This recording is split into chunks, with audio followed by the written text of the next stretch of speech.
a lot of times people think in this whole industry, we're not doing it to be like, oh, I hope they don't come back, or oh, they don't come back. No, we are weathered. We're set up in a whole situation, whether it's parts, service, or sales, that we're going to take care of you. It's not when, it's if something or it's not if it's when, because we know it's going to happen.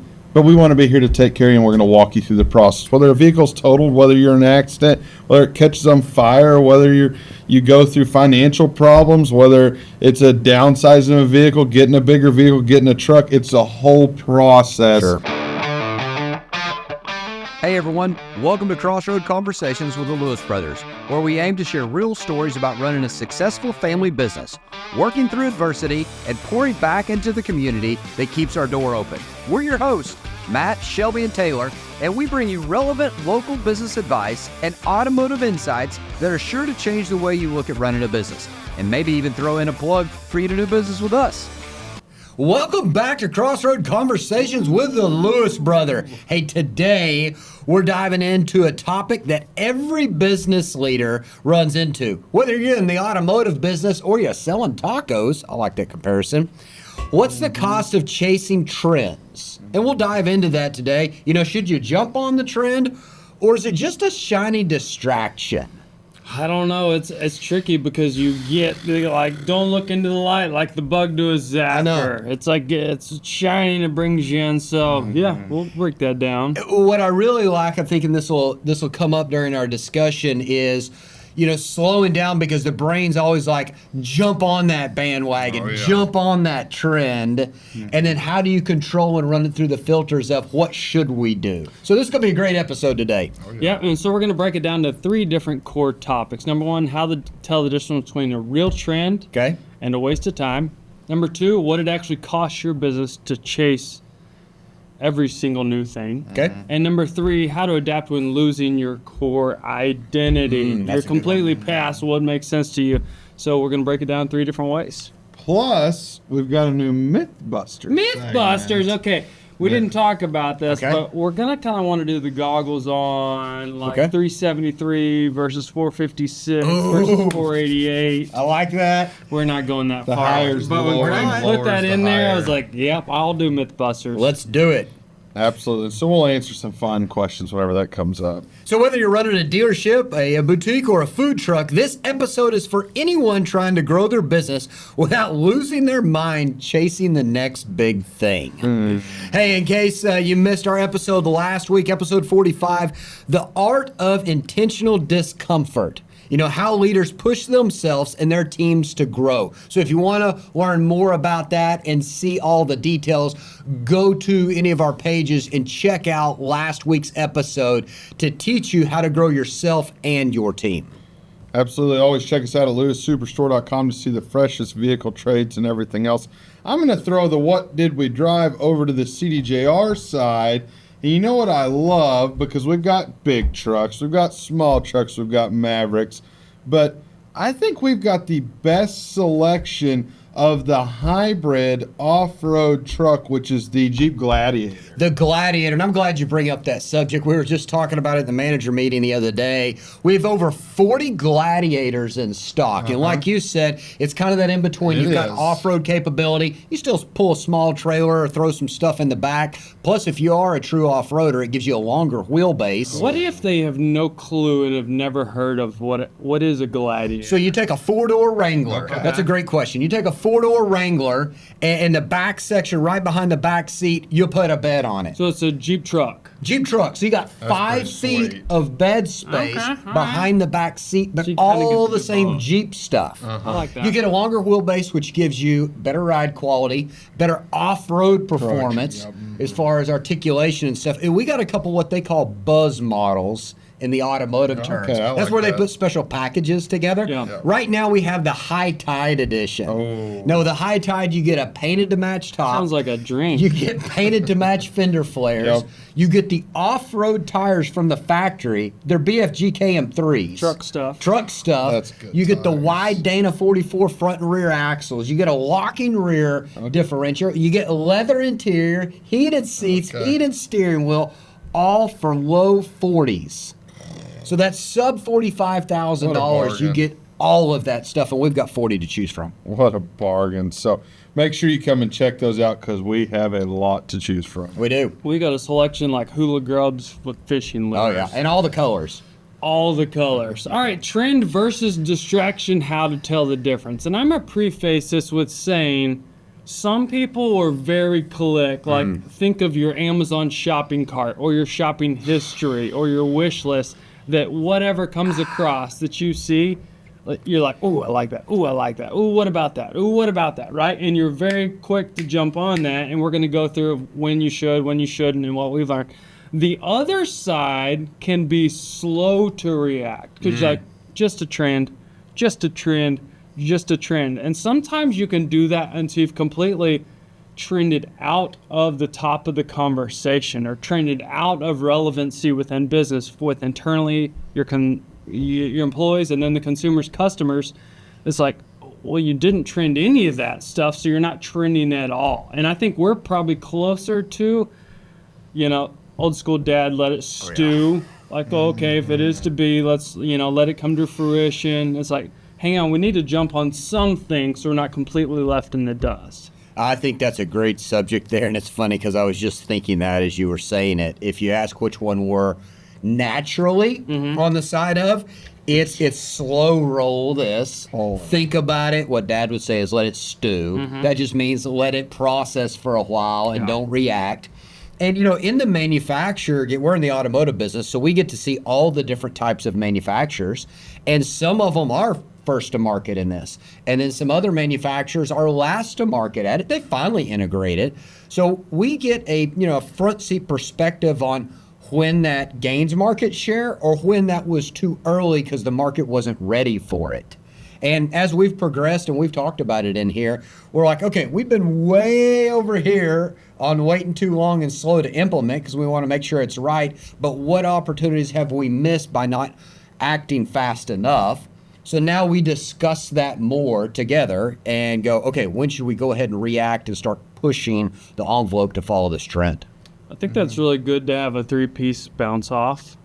Oh, yeah. So if we go to meetings or 20 groups or see a new software, like it's okay to, remember we talk about the idea sessions, it's okay to have a couple hundred ideas. And as long as you realize that, hey, if we leave here and we didn't gain anything from those, we at least vetted the idea. And so it got our idea wheel spinning. And then so then when you saw something, because what we see often is a new software or a new something, somebody chasing something, and our managers bring them to us. And they're like, hey, what about this? Almost every single one of those comes at a high cost, but even a higher cost of the training, the new implementation, and the headache that comes with all of that, right? And so you have to be super careful that you go to a 20 group and from all these other dealers, like-minded, like business, and they're like, hey, I'm doing this, hey, I'm doing this, hey, I'm doing this. And that you don't just try to hop on all of those because you lose core values there. You lose what you're actually doing. And when a new product comes out, it's kind of like people say, which this is an age-old myth, I don't want to buy the first year of that model in a vehicle because I want to let the bugs work out. Like in software, generally, they'll kind of get it launched and then they'll let some actual people test it. In the automotive industry, they spend millions of miles testing before they put it out there. But it's like, how do you stay trendy without being the guinea pig? And like, think about this. I'll ask you guys, in the automotive retail space, when they said, hey, we need to be able to do the entire transaction online, that was something that really had been coming, but there was no motivation to it. And then COVID hit. It was like shop from home. So what's your guys' thoughts and feelings? What do you see? Is that relevant? One of the things that you can do, and we've talked about it in different spaces, we do this with advertising, is an A/B test. So an A/B test, for everybody that doesn't know that, you can simultaneously run two different things at once. Okay. It's easier to do with advertising because you're not affecting a process or internally. So you run two ads simultaneously, maybe different verbiage or different offers, and you try to figure out A versus B, which one gets the best reaction. So I think when we talk about during COVID, what they call digital retailing in our market of where somebody could do the entire transaction online, we piloted that. We had software running in the back. We got all the tools. So that was our B test running out there. Our A test is we kept the stuff in the dealership the same. Right. So we didn't meet with everybody and say, hey, we're closing the front doors. It's by appointment only. We're only selling cars through digital retailing because that's the buzzword right now. And all the experts are saying car buying is going 100% online and the dealership will size down or relocate. And we said, well, let's not quite jump on that bandwagon yet, but let's not miss it if there is opportunity. So we were running, in that case, both of them simultaneously. That's really good. So showing, hey, let's try kind of two processes. Yep. You know, in the social space, people who, for a living, we don't do this, but people for a living that make viral videos, they do that. And they have what they call a ghost platform that they use within Facebook. They can run a ghost video, and they'll take the same video, and they'll just change the edit just a little bit by like the thumbnail. Or by the title or by the captions on it, and they'll run about 3 or 4, and they'll spend like $10 or $15, and then the ghost platform, it'll see which one is going to generate the best, and then they go with that. Taylor, why do you think that the online retail, beginning to end, Amazon shopping cart, why do you think that didn't work? Or did it work? No, it didn't. And it was very crucial for us to be able to run both things because we're not one in the business that's going to say, hey, no, we only do it this way doesn't work, because we would rather have a different setup to be able to get what we saw that everybody that was coming to it. There's ones that went all the way through. They put all the resources, everything in there, and got to the end and said, whoop, hold on. I still got to check, see, look the car, everything else. And we've even seen that going of Tesla's platform that they have more showrooms now than they used to because people love the experience to be able to go through and do that, but they still have to see, touch, and feel. This is not a small $20, $100, $150 item off of Amazon that, one, you've owned before, or two, that you can look at a whole lot of reviews. You can, like on a vehicle, look at reviews that way, but everyone still, we see people because of that come in fully educated. They know everything about the vehicle. And the only reason they're coming in, one is to look at the vehicle, but they've watched more YouTube videos and they know what to do with. Yeah. They're coming in to fact check the person to make sure they're going to really take care of them throughout the whole situation. And whenever a problem does come up, that they actually help you on that. So it's more so flip that customer from coming in to validate everything. They already know everything.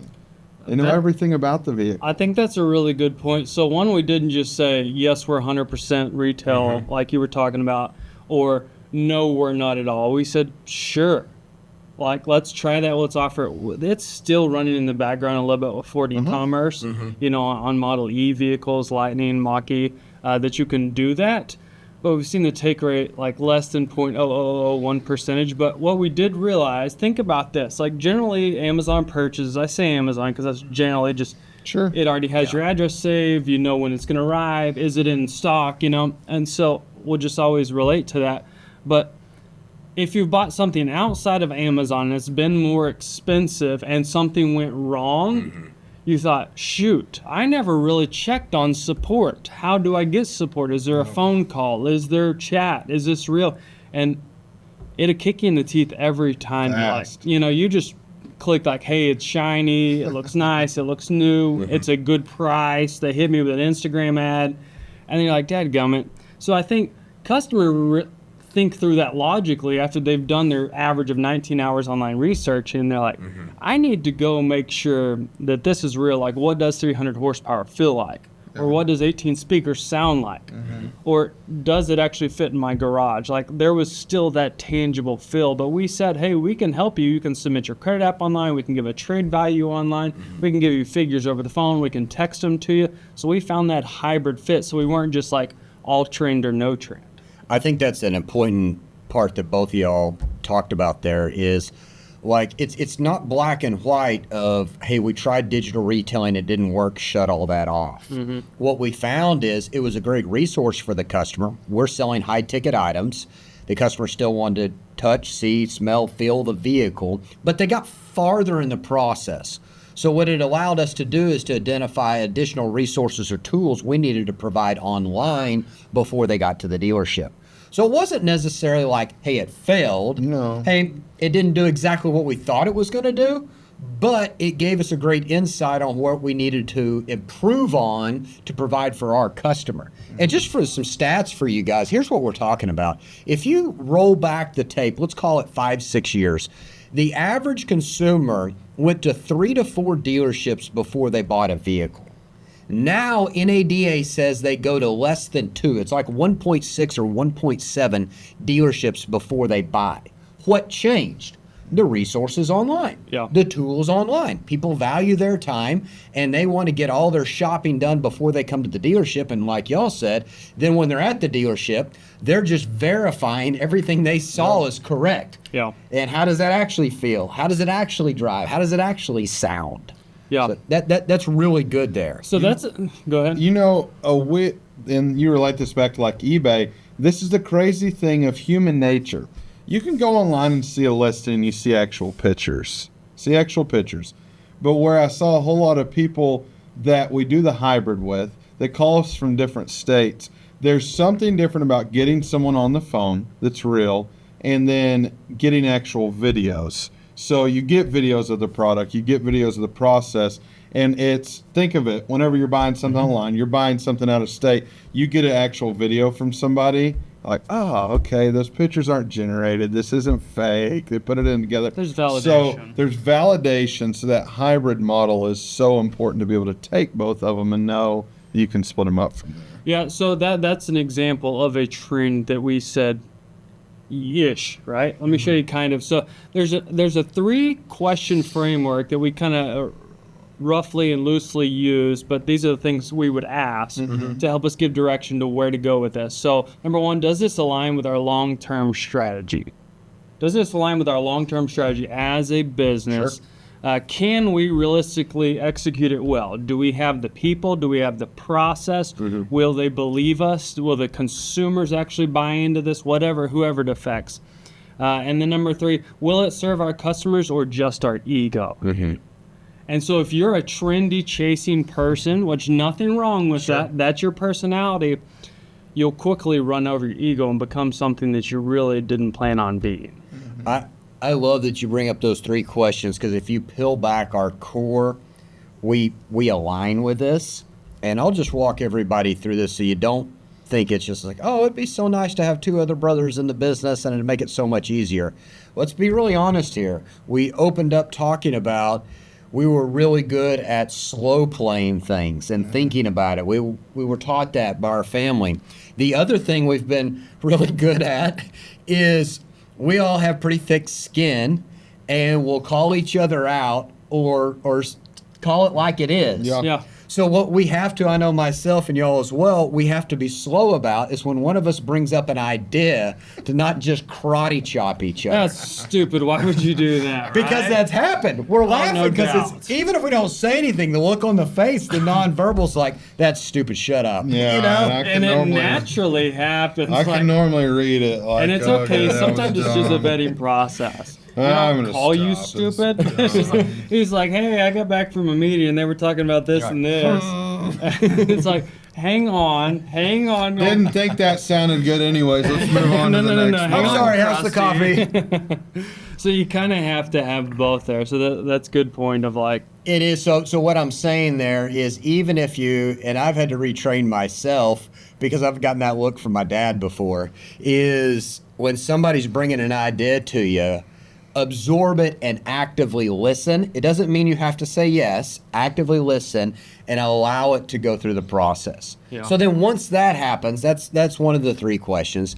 The next one I like to talk about. There are very few decisions, and I know this sounds like a broken record on this podcast about pausing, but there are very few decisions that you have to make in the actual moment. Yeah. Now, I'm not saying don't slow play and wait 30 days, 60 days, a year, but let's introduce the idea. Let's talk about it in that small group we talked about. And then we go, who does it affect first internally? What else would have to be in there? Nothing makes me cringe more than when I see leaders that come up with an idea and just throw it on people's desk. whether it's the office or other people, put this in place, do this. You need buy-in from the team first if you ever have a chance, a fighting chance at getting it to work. And then you need to think about these questions you talked about. Who will it affect? What will the outcome be? And is this a positive or negative? Or what landmines might we come across? And it's one of those things based on that, and you say, give it the game plan. That realize we talk about in our video production stuff from a level 1 to a level 5. Like, what type of equipment is needed? Can it be executed with your phone? Sure. Can it be edited within CapCut or Instagram and just shot out? Just to be in front of people. Mm-hmm. Those simple and easy things that are a little trend, don't overthink those things, because you'll overthink yourself into not doing anything. Sometimes we're like, I got this master plan, I'm going to storyboard it, I'm going to do this. Mm-hmm. And at the end of the day, you did what you knew how to do and what you naturally were good at. Nope. And you didn't do anything that told the world that you were here or what was going on, because so you have to be careful there of what level of decision and who all does it affect. I think that it's important to see that. If it's a large software, don't toss it on somebody's desk like you said and said, hey, go ahead and sign up and let's go. I think software is a great example because all businesses deal with software. I was having this conversation with our controller just yesterday, and we were talking about like our major pieces of software, which in our business is our CRM and our DMS.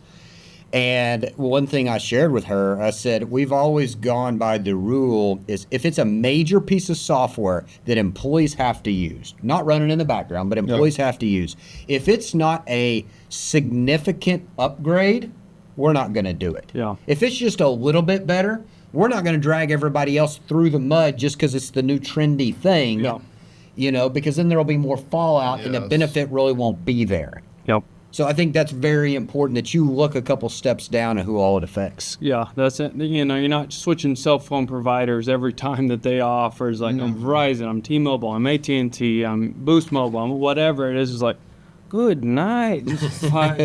But you just understand that, right? Mm-hmm. That's so right. Those are 3 good questions that we ask of a framework of understanding trend versus distraction, how to tell the difference, when to, when not to.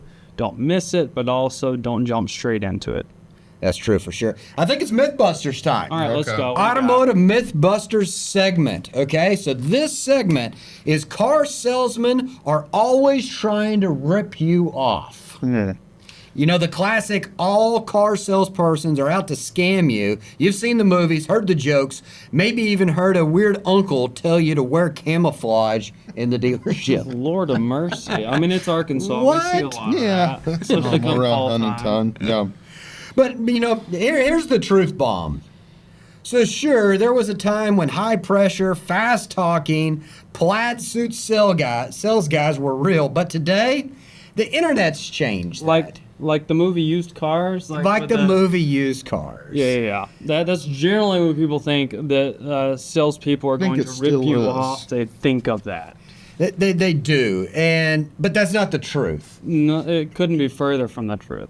We adapt just like anybody else is adapting. There was a time when there might have been higher pressure, faster thinking, but most of the buyers these days, just like we were just talking about, do their research online, and that's researching the vehicle, researching the dealership, looking at reviews, figuring out who they want to buy from, so that they make sure that they are connecting with the correct person to help them through their buying process. I think in Wild, just in understanding the difference in the Mythbusters, think of Clark Griswold. Okay. When he, National Lampoon's, when he gets the new family truckster. Oh, yeah. We're thinking about Wally World Vacation. Yep, whenever he goes- Vacation. Yep. And he orders the new family truckster, and it comes in, and it's the wrong one. Mm-hmm. And he says, I'll just take my car back. Yeah. And his car came by, his trade-in comes by on a forklift, and it's smashed, flatter than a pancake.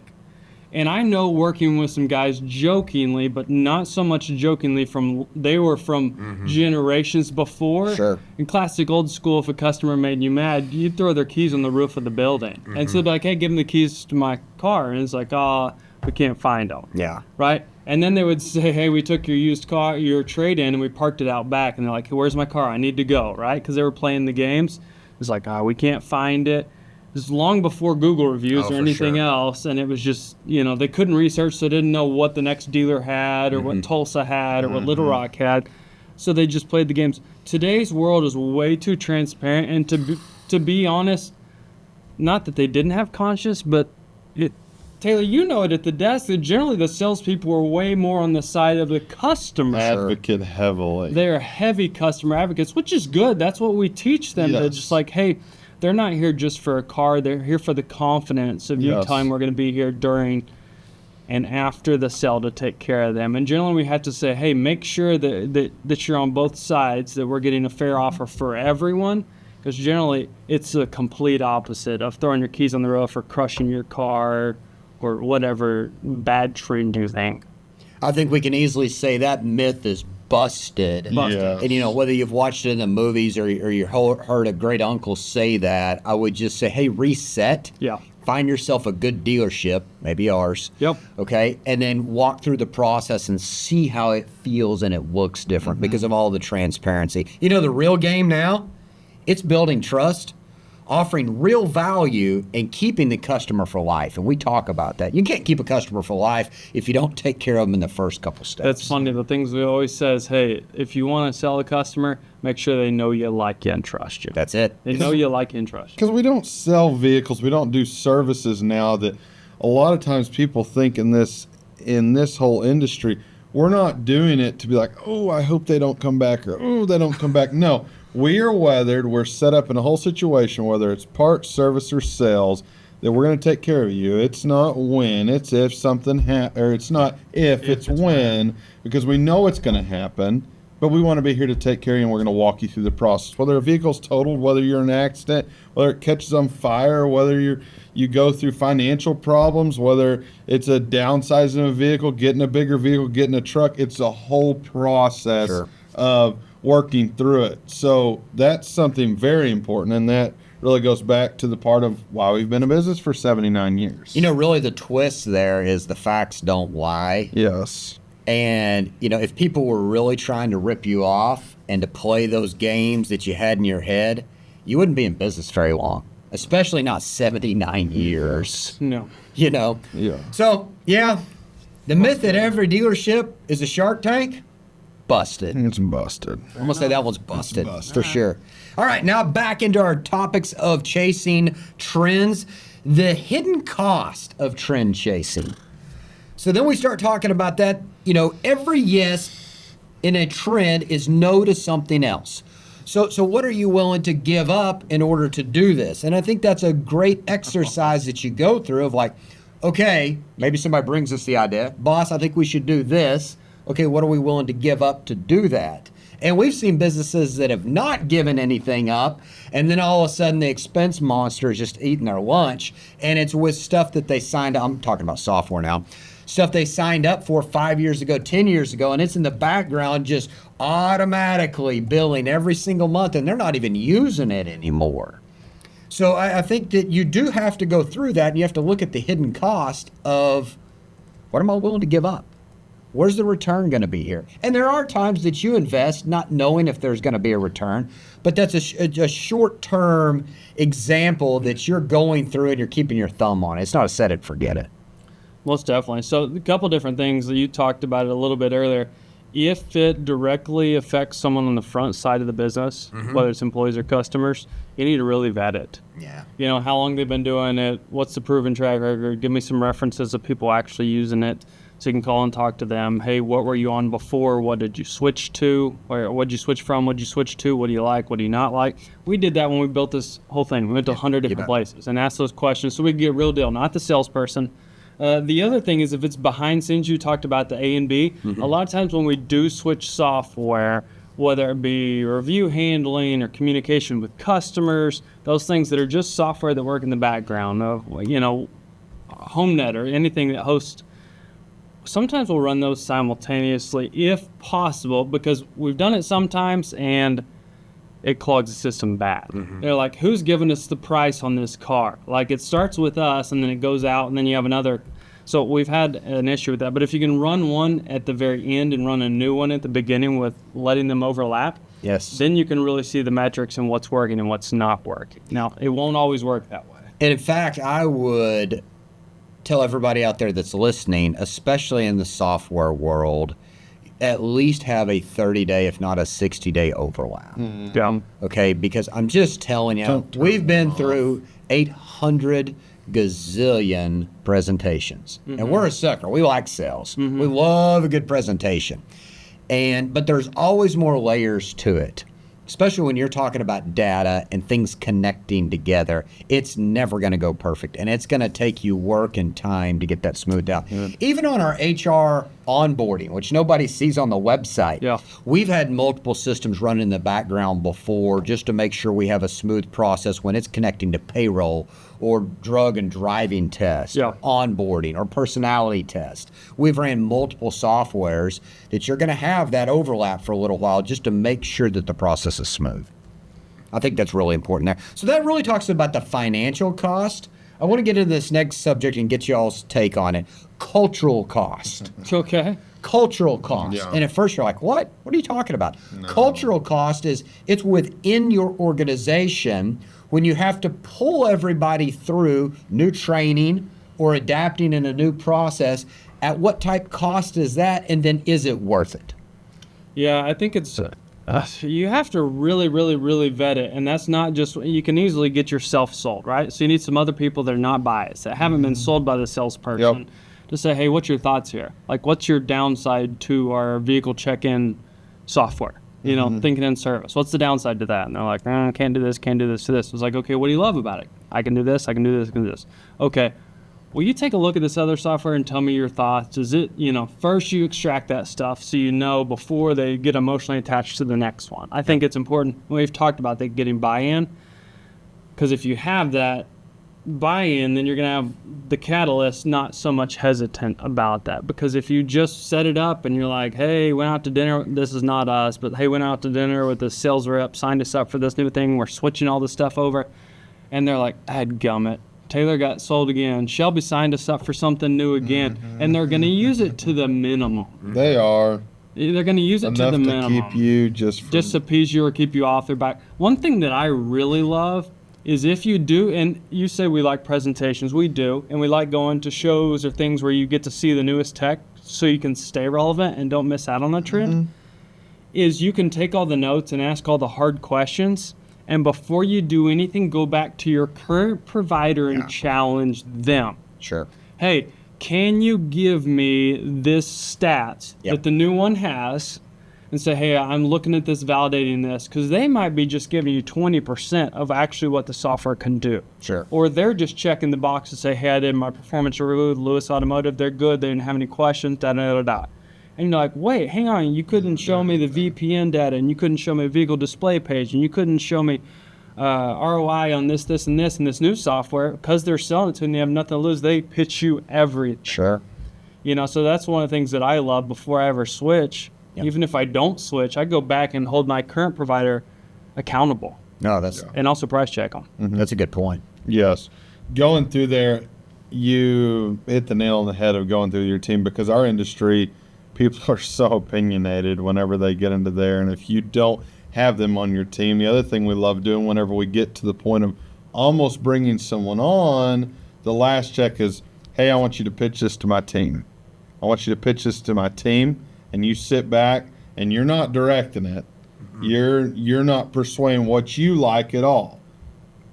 We ultimately have the decision, and we get to decide what we want to do.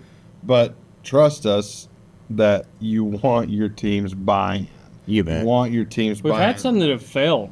We've had that have some made it that far. that we were already at the contract status with them, okay? And I let them come in, and if they drowned, I let them drown. Y'all been in that meeting before. I let them drown. I'm going, now what are you doing? I'm wanting to bail them out because I know Makes I'm you getting feel ready to silly. have to start all over again.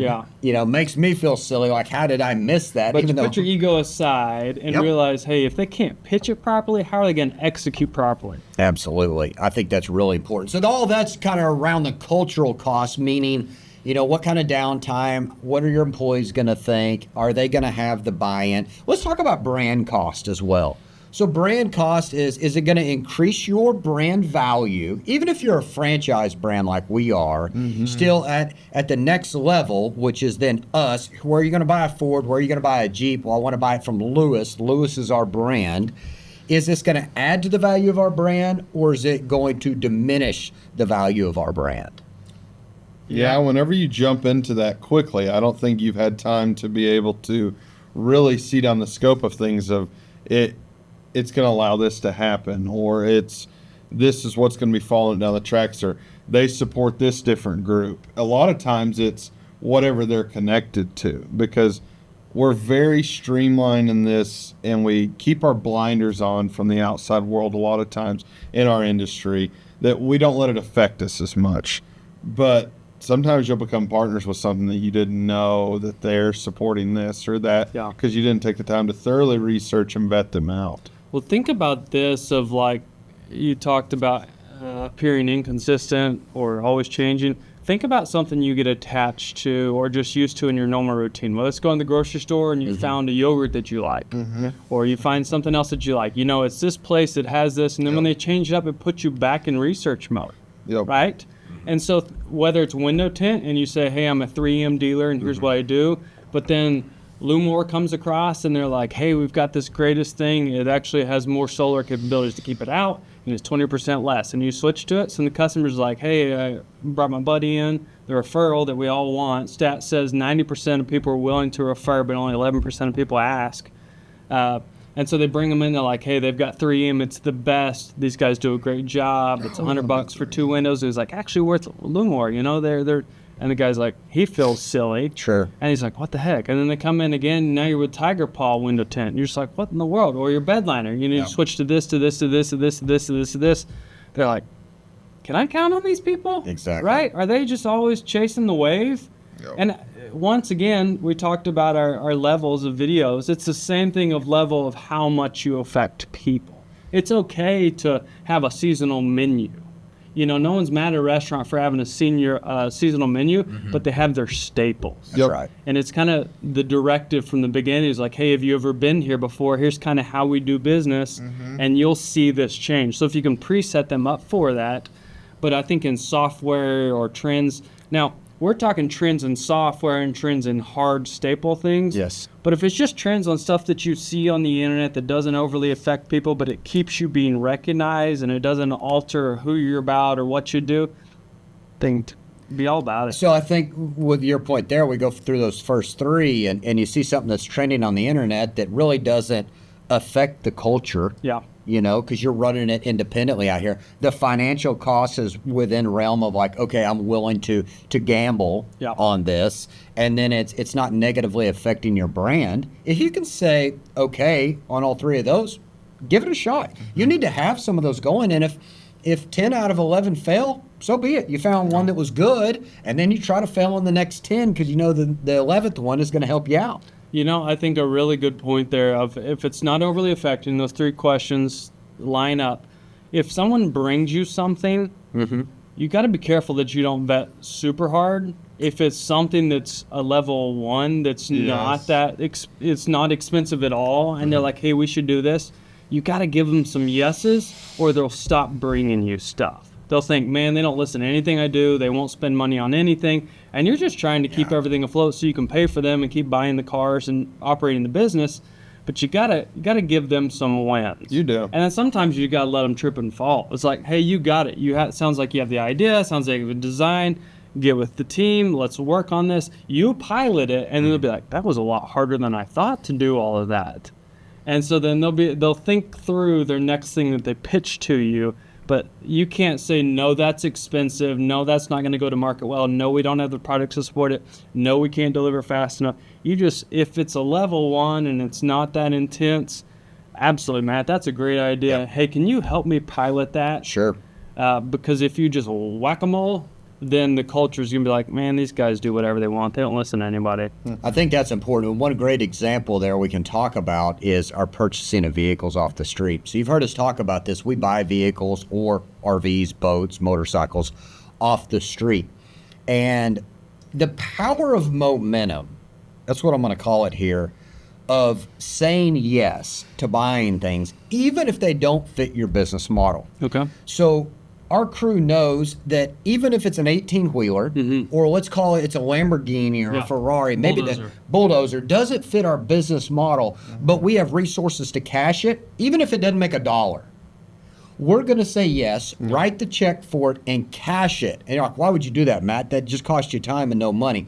It builds the momentum, and within your culture, they will buy anything, and it encourages them to call on the next vehicles. And the next 3, they won't be bulldozers, they'll be F-150s. You can be yes people and not no people. That's right. And so then they know you. So the person you sold it to, who's the heavy equipment guy or the 18-wheeler guy, like, man, this guy Matt's always sending me stuff, right? And when he says it, he actually does it. And then your salesperson's like, they actually do it. They don't just say it. Yep.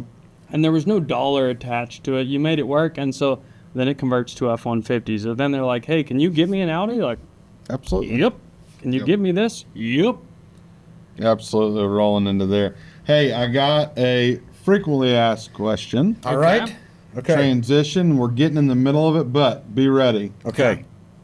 If the 3 of you had to complete a reality show, who wins, who gets voted off first, and who causes the most drama? Oh, Lord. What kind of reality? What reality show do you want? I mean, I need a.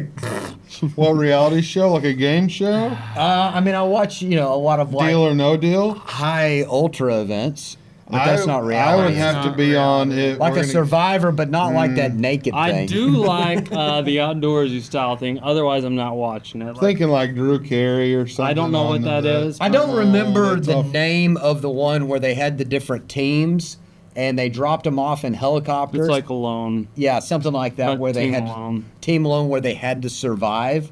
So I think we need some more context. Okay, so there. who wins, who gets voted off first, and who will cause the most drama?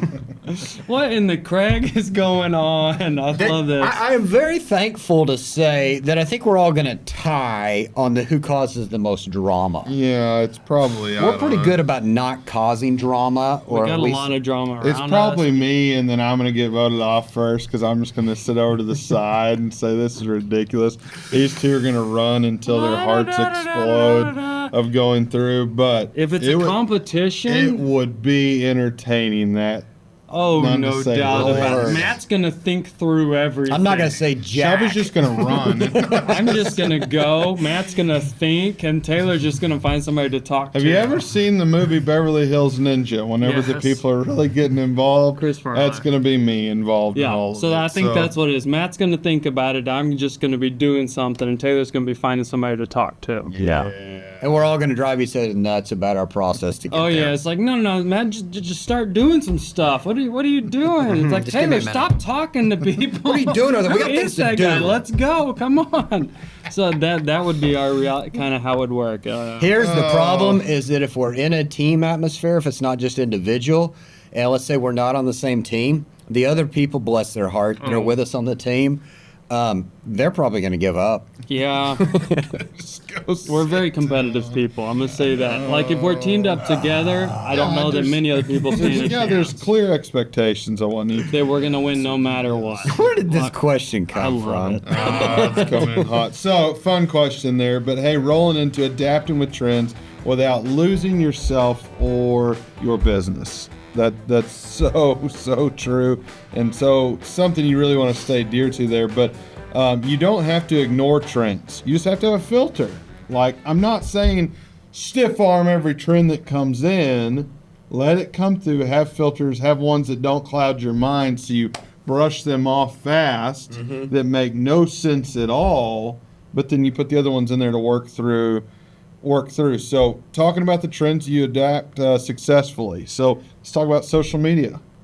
Or whatever you're going to roll into there. I just teed you up for social media. You did, and I had a What great you're one. thinking. I had a great one. So talk about trends you adapt successfully. Well, one I want to talk about, and this is real world that everybody in here can talk about. I want to talk about our Lewis guarantee.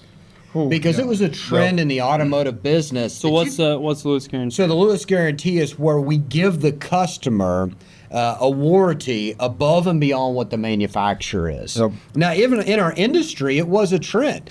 that other companies were doing powertrain for life, engines for life, transmissions for life, all these different segments, and it was a trend and a buzzword. We slow played that. I'm just going to say we slow played it. Why did we slow play it? Not because we didn't think that it was relevant, not because we didn't think that we needed to be a part of it. We wanted to make sure that this kind of goes back to the last part there, that what was it going to do to our brand? Not just from the get-go of the wow factor, but 5 years, 7 years, even 10 years, because we give a 10-year 120 powertrain. What was it going to do to our brand? Was it going to add value, or was it going to diminish it? No. We weren't in the short-term gain there. We were in how do we build customers for life, and how do we build longevity and repeat customers. So you guys will remember this when we're talking to all the different insurance companies about, okay, we've got to do something here. Is it engines for life? Is it powertrains for life? What is it? What we identified is that customers had been burned by this lifetime word. Real. Because it not only was it actually not real, because when we read all the insurance contracts, legally in the fine print on the bottom, you have to define what lifetime means. So there was a lot of hoops and things you had to jump, and the end did not create a happy customer. No, because It was a 5 years buzzword. down the road or so, they're like, no, that actually expired. So then how do you think that word traveled? Really fast. Wasn't good. And then internally in your culture, they knew that too. The other piece to it, so we wanted to give somebody tangible. You know, on a new vehicle, 10 years is tangible. 120,000 miles is tangible. On a pre-owned vehicle, 5 years is tangible. 60,000 miles is tangible. Yep. Key things on the used, we made it start day one of ownership. Okay. And most, just so our listeners understand over there, when do most other certified or programs start that other dealerships have on used? Purchase of new. The day that it went into service at 0 miles. Yes. So there's a brand new car. So who can calculate that as a consumer? I don't know, but it doesn't translate well, is what we found out. Yep. So we said, let's give them to day one of ownership. Yeah. Okay, the next pitfall that we found is that other dealerships thought it was a great idea, and I got to be honest, initially I thought it was too, is that the only way that the warranty stayed valid is if you came back for a yearly inspection and did exactly what that yearly inspection said. Yep. So short term, you get a bunch of people back in the dealership. Long term, you frustrate the heck out of a lot of people Yeah. because they feel like they have to jump through all these hoops to get something that you promised them. Yeah. Or life happens and people move. Yep. Now they got to travel 15 hours to come get the inspection done at their original dealer. Yeah.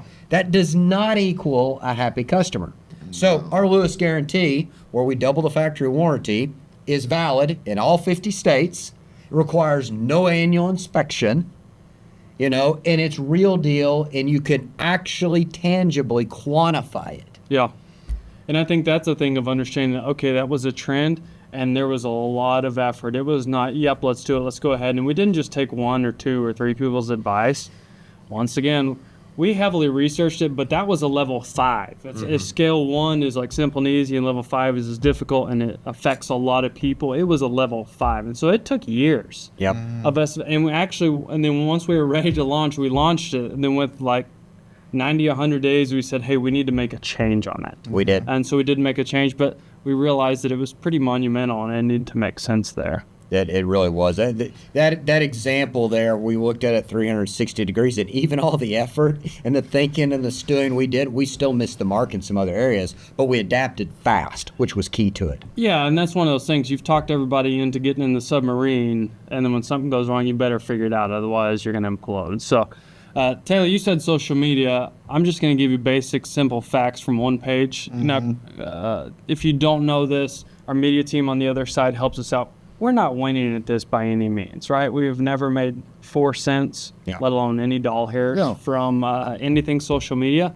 And we have 45 accounts. I don't know if you guys know this. 45 accounts from Instagram to TikTok to what's X is now Threads or whatever the heck. No, Twitter? there's Threads, there's Twitter, there's X. I don't even know them all, right? But there's 45 different ones that we're connected to, and I just have one of those 45 pulled up. Okay. In the last 90 days, 2 million views from our Facebook page Okay. of one channel. Okay. So when you think, that's just a trendy something, and we don't do a lot of skits, and it's very rare, right? Sure. But we post all of our real stuff that we actually do, Oh, that yeah. we're a part of.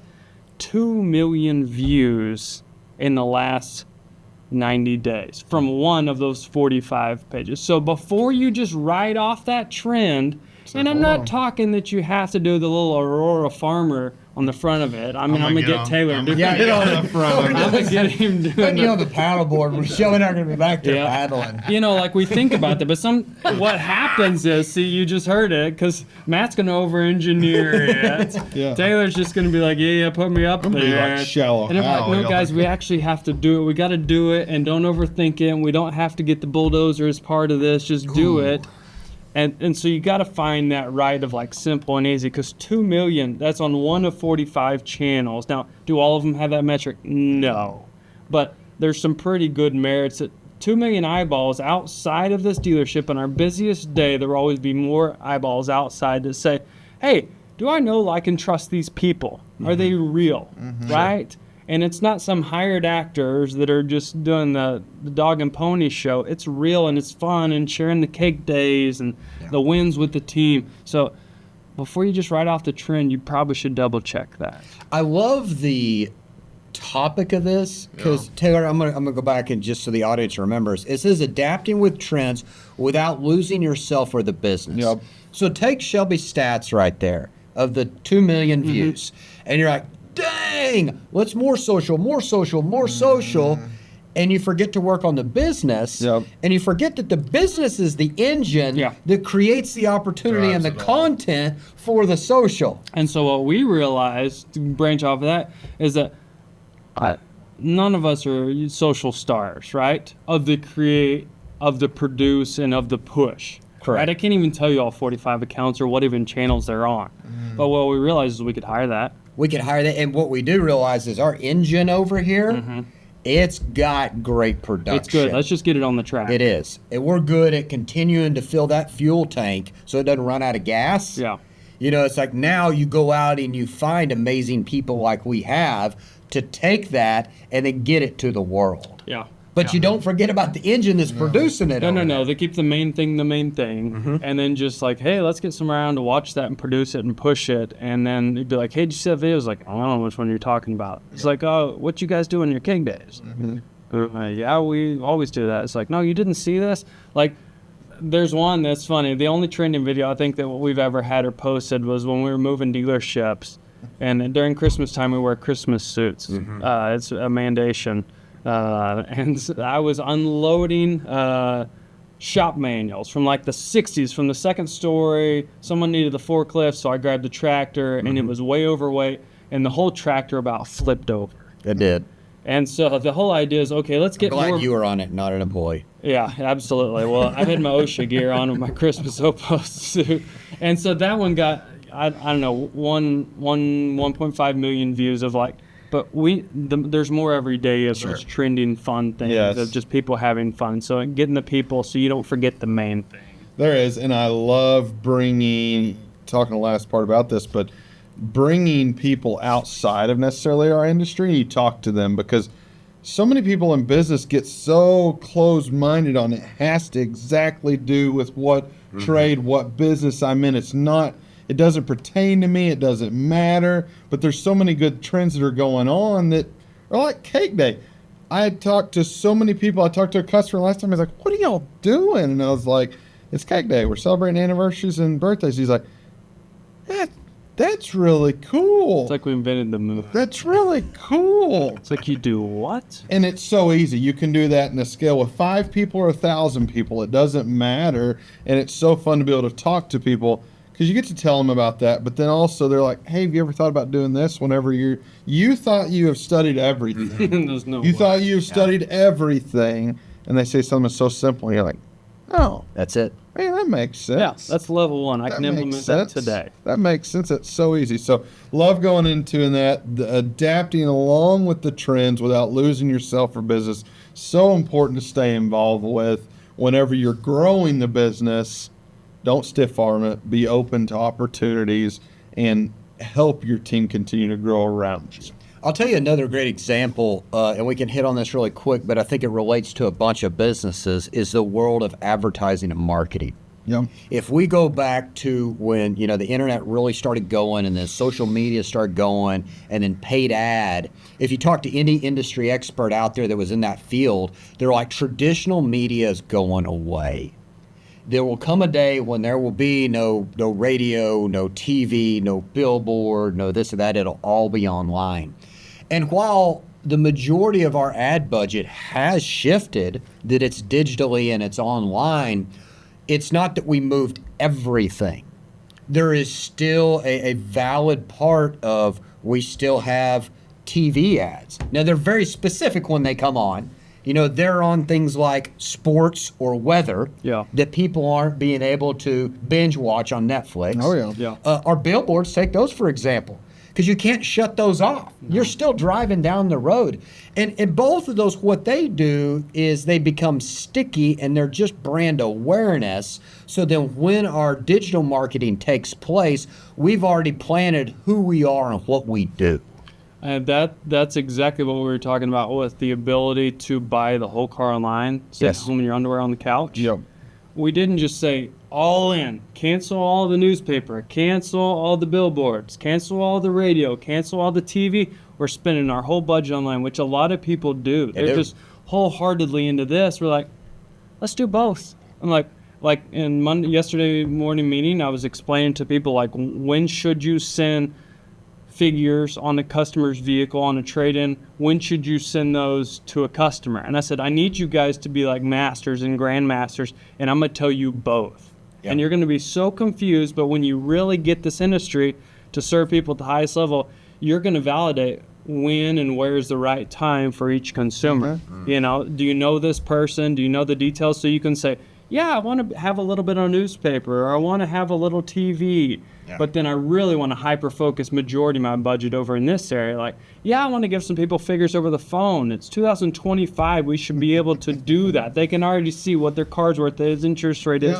and what you're selling it for. So why shouldn't, if we just say, you need to come in for us to do that so we can throw your keys on the roof and crush your trade.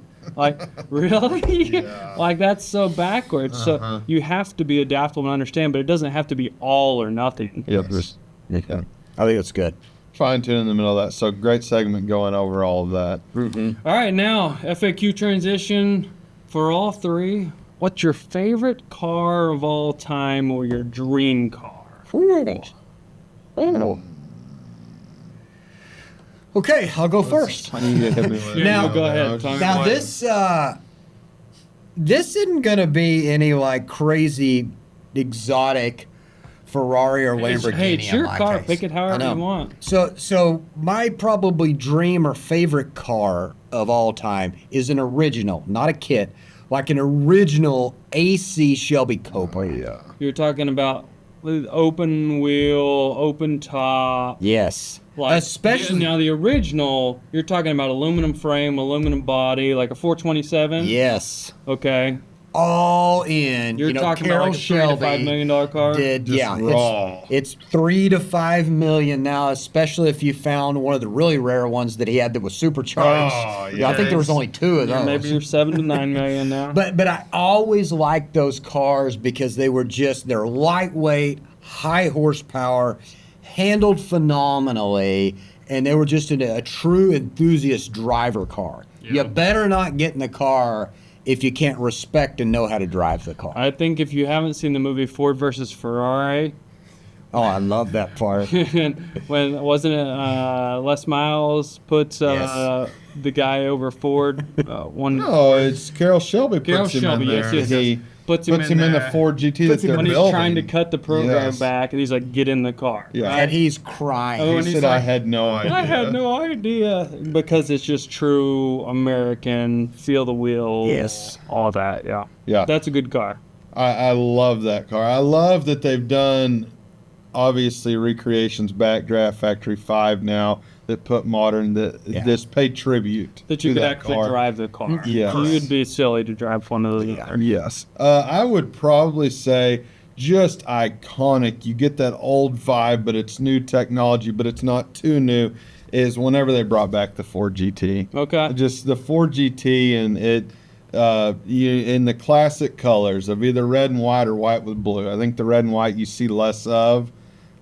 What year are you thinking? Are you thinking like 05, 06? Yes. Or are you thinking Yes. the newer one? Well, I love the newer ones, but I don't think they're as nostalgic. They are amazing vehicles. Sure. Amazing vehicles, but they're a different type of vehicle than the 05, 06 are. Okay. The 05, 06 is tribute of the older version supercar. Yeah. Amazing. 24-hour Le Mans. Yes, of that. So love that car and nostalgicness of it. That's pretty cool. Yeah, those are amazing cars. That's one of those cars that, man, if you could go back in time, if you could go back on time, that's $145,000 to $180,000 car, Yep. brand new in 05 or 06, which was not a great time in the automotive industry. No. And cash was a tricky thing. And that was the most expensive car by 5 times or 4 We had times. 5 of those. We had 5 of them on the showroom, one at a time. Yeah. And I can remember selling 3 of the 5 for not much profit Yeah. because they were needing to move and we needed Because the they were cash. expensive and Yeah. they were burning cash quickly.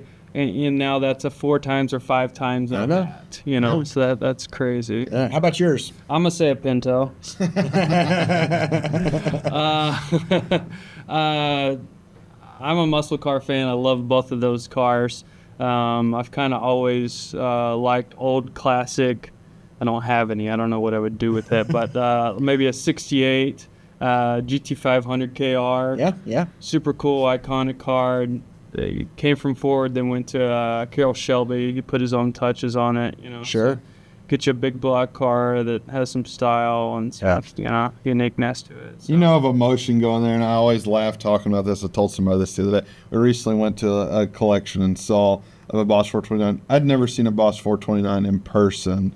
They're less than 498 of them were ever made, obviously, but old cars like that have history, that knowing family members that owned anything else like that was huge. So that's cool to go back and Yeah, no doubt. Like, we didn't grow up in those era, No. in that era, but we've seen those, versions of those cars or a remix of those cars many times, and so it's you kind of get attached. But then if you really ask people outside of it, it's like, Dad, because he used to buy and sell Sure. and fix up Boss 429s and all the things, the GT500s. He's like, man, those are old cars. Like, they're cantankerous. And like, those things, you couldn't really drive them. Like, they had a 4-speed, and they, you need an overdrive. And so I was like, I don't know. Hey, I'm going to throw one more out there, and I know I've already gone, but I just want to say this because I think this is really cool. We don't have this time anymore. But the other car that'd be really neat, and we saw one in a collection, is the Plymouth Superbird. All right, so that vehicle in 1970, you had Richard Petty driving that thing in NASCAR, and that was back then where the true saying is they won on Sunday, they sold on Monday. Oh, yeah. That car was on the NASCAR track in true form that then the consumer could buy. And this thing was as aerodynamic as you could get back in the day. The headlights were flat. snow It had a shovel. nose, and it had a wing in the back that was probably 2.5, 3 feet off the At deck. least, yeah, it was above the roof. So it was really, really cool car, really fast, very aerodynamic, and won multiple NASCAR races that then you could find on Monday. I think that's really cool. Yeah. That something's racing, then you can go buy it. Yeah, that connection. That's when they would say back when cars were cars. That's right. I don't know. Yeah. The new cars are pretty cool and amazing. So, all right, that's a cool FAQ. Thank you so much, you guys, for tuning in this week and every single week. Episode 46, where we talk about the cost of chasing trends. What's cool, what's not cool, what we have found, not right, wrong, or indifferent, just based on a 79-year track record of what works, what doesn't work, how to jump into it, and the things that make sense. So make sure you follow us along, subscribe, like, follow, share. Let us know in the comments, what the heck do you want to hear about? What was cool, what didn't work? Hey, don't ever mention this again, or hey, we'd love to see so-and-so on the podcast, right? Give us some feedback on one of our social channels at crossroadconversationspodcast.com. And as always, check out our inventory at lewissuperstore.com, and we'll see you next time. Hey, thanks for joining us today, and we hope you enjoyed this episode. Make sure to give it a like, share it with your friends and family, visit our website, and send us some questions. We want to know what you'd like to hear, who you'd like to hear from, and what you want to see, or maybe even some questions for us to answer about either the automotive industry or just business in general.